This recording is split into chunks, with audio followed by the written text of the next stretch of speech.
Dead Rails is a game where you avoid zombies and hunt down many creatures in order to survive in the Wild West. And the whole story is about you traveling to Mexico for a cure to the zombie plague. But this is all confusing, so how did this all happen? I'm going to be covering this in today's Dead Rails lore video.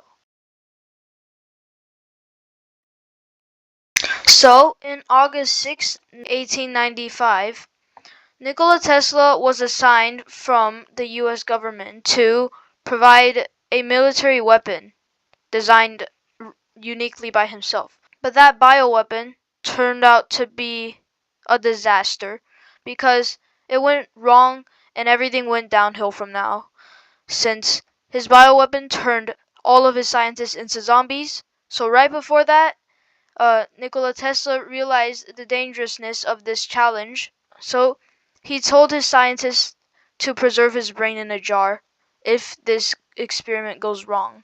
We can also guess that Nikola Tesla and his scientist co-workers, are experimenting with werewolves, since there are lots of werewolf body parts in the scientist's laboratory, which we used in the game to turn Nikola Tesla back into a living being.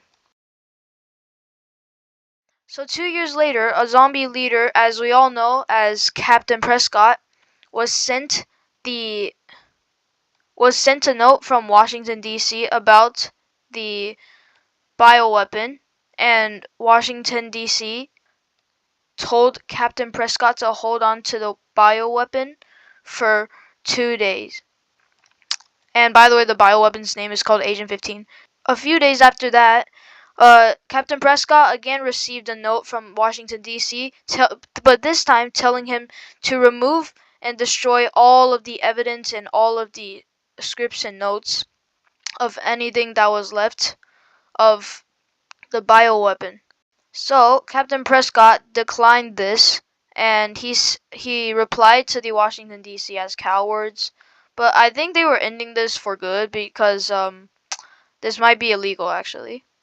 uh, at that time period. So Captain Prescott didn't listen to Washington, D.C., and of course, that's what happened to the Fort Constitution. So on June 21st, 1899, the zombie plague has officially happened, but it didn't happen directly.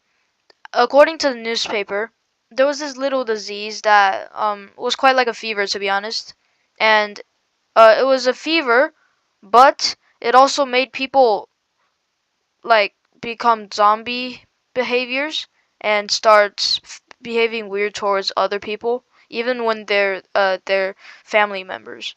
Originally, there was only around 1,000 people affected with this, but then it gradually increased. Gradually meaning quickly, in like 2 seconds, increased to the whole world population being wiped out.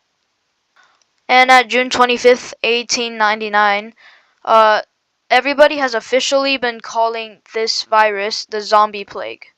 And that was the last ever recorded newspaper message from anyone. So originally, only Captain Prescott's crew and Nikola Tesla's scientists were affected by this disease. And it gradually got worse, but how did it spread across an entire nation? Well, it was a long story. So there were these battleships from the government and Captain Prescott's crew, and they were carrying the bionuclear weapons. And when they fought, the nuclear weapons sank into the water, and something provoked them to explode, which is why it spreaded all the way to the water, the oxygen, the atmosphere, and the fish that we eat, which is how it spreaded all the way to the other humans. So about 2 weeks right after the zombie plague spread out, uh, the government has officially declared that there is a cure. Yippee! But here's the catch: you have to travel like 80,000 kilometers and defeat so many monsters and try not to die with no supplies anywhere and then sell valuables. I don't know how that happened. Like, who's even selling valuables this time? Turn the crank, go across the bridge, and then find the cure. Here is one last unanswered question from all of Dead Rails.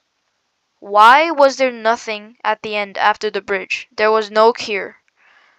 Dead Rails, devs, I think you should add a cure or something that could help us at the end. But this is a pretty good ending, to be honest. Just being confused and lost in the middle of the wilderness. And also being free in some way.